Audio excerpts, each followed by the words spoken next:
Всім привіт! З вами Дмитро, гурт Казка, і сьогодні ми вирішили зробити освітній влог. Не все сопілка ушодують. Назвемо це так. Сьогодні я роз'ясню про багато інших цікавих інструментів. Познайомлю вас з народними, саме цими народними інструментами. Почнемо ми з флояри. Абсолютно великий інструмент вже флояра. Він так само кривий, як і більшість інструментів давніх. По конструкції такий самий, точно такий самий, як і флоярка. Це інструмент, завдяки якому я познайомився саме з Стефійчуком Михайлом. Це я прийшов, якраз взяв цей інструмент. І цілу дорогу, поки я їхав додому, а тоді ще не було нормальної дороги з Буківця до Вижниці. Та, в принципі, зараз нема. Цілу дорогу я пробував грати, як же ж видобути звук, бо тут звук видобувається дуже складно і дуже незвично, як для сопілки. І я цілу дорогу їду, вже там трохи налаштував, щось трохи поклав, як має бути, і тут машину кинуло у бік, наїхали на яму, все, капець, пропало, і воно вже злетіло, і треба заново шукати, і це постійно цілу дорогу ти шукаєш кут, як грати, як свиснути, щоб воно звучало, а воно, не звучить, і все, і роби, що хочеш.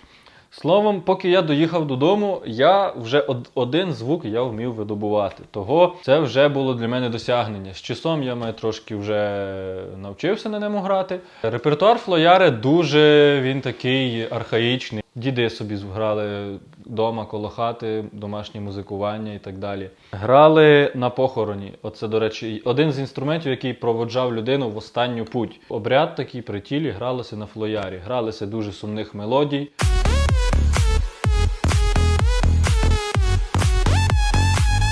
Тут вже така специфіка, що тут горло потрібно видобувати ще звук. І я ще не зовсім ідеально вивчив цю техніку, тому якщо що, пробачайте, вибачте, я навчусь.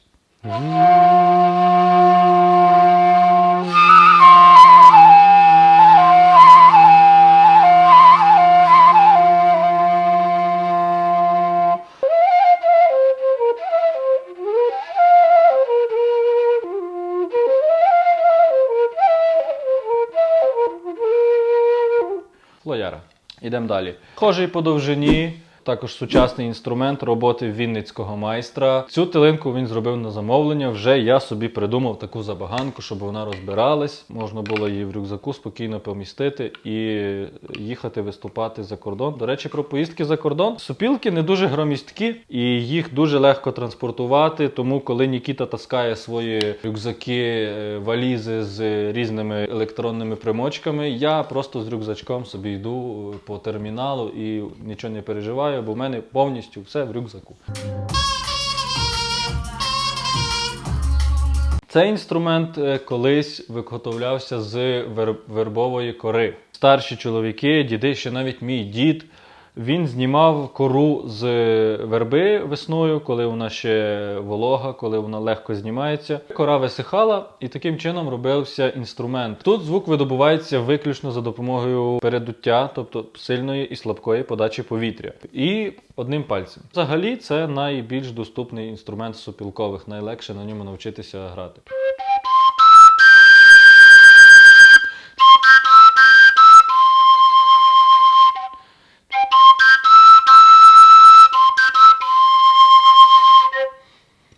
Коротше, вказівним пальцем ми змінюємо висоту ноти. Дуже простенько отак беремо і раз, два.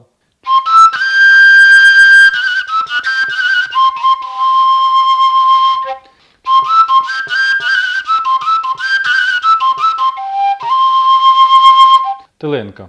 І йдемо далі.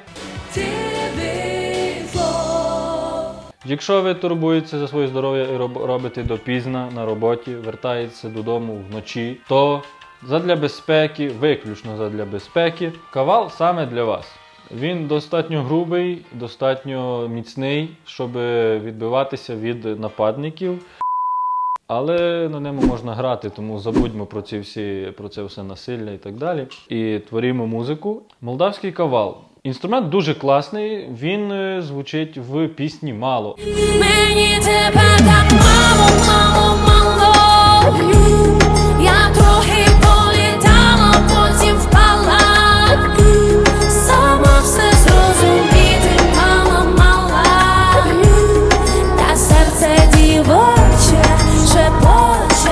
Отам така одна нота, яка дає таке відповідне забарвлення, таке автентичне, дуже класне. От напишіть, хто впізнав в пісні «Мало», в якому саме місці ця нота звучить. Хто знайде, тому буде щастя, здоров'я і много літ. Пам'ятайте.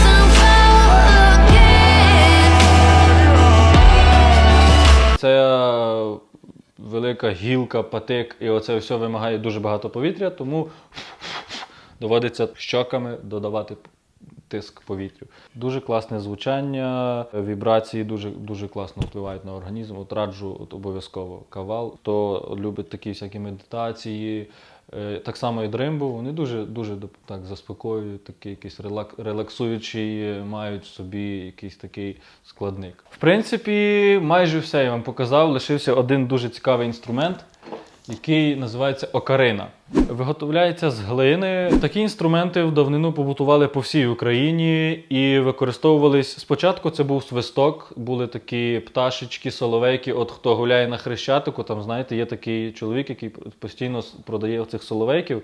От з таких соловейків імітували оці соловейки в отакий от інструмент. Тільки сюди вже не треба заливати воду, тут він вже самостійно, достатній, тембр, звук і так далі. Майстер, який виготовляє його на Вінниччині, дуже хороший мій друг Володимир Віхренко. Передаю йому привіт. Я знаю, ти будеш це дивитися, бо тут є твої окарини.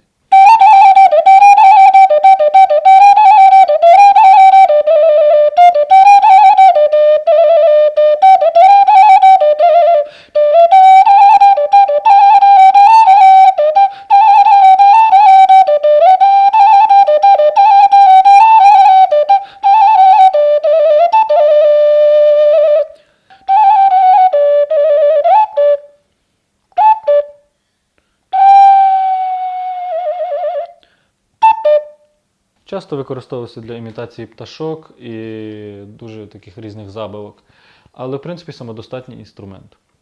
Його ми ще не використовували, але я думаю, використаємо. А може і ні, може він хай полежить, відпочине. По інструментах все з тих, що я сьогодні приніс, які мені помістилися в рюкзак. Я ще й вночі нагадаю, що я мав ще щось сказати, і ви.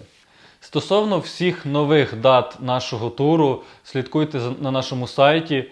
І, як стандартно, підписуйтесь на цей канал, це обов'язково, бо тут будуть відео з Палацу спорту, які, якщо ви там не були, ви тут обов'язково зможете переглянути. Будьте здорові, уважайте на здоров'я, мийте руки з милом, слухайте пісні, співайте, надихайтеся, їжте, пийте, набувайтеся. Дай Боже здоров'я. От.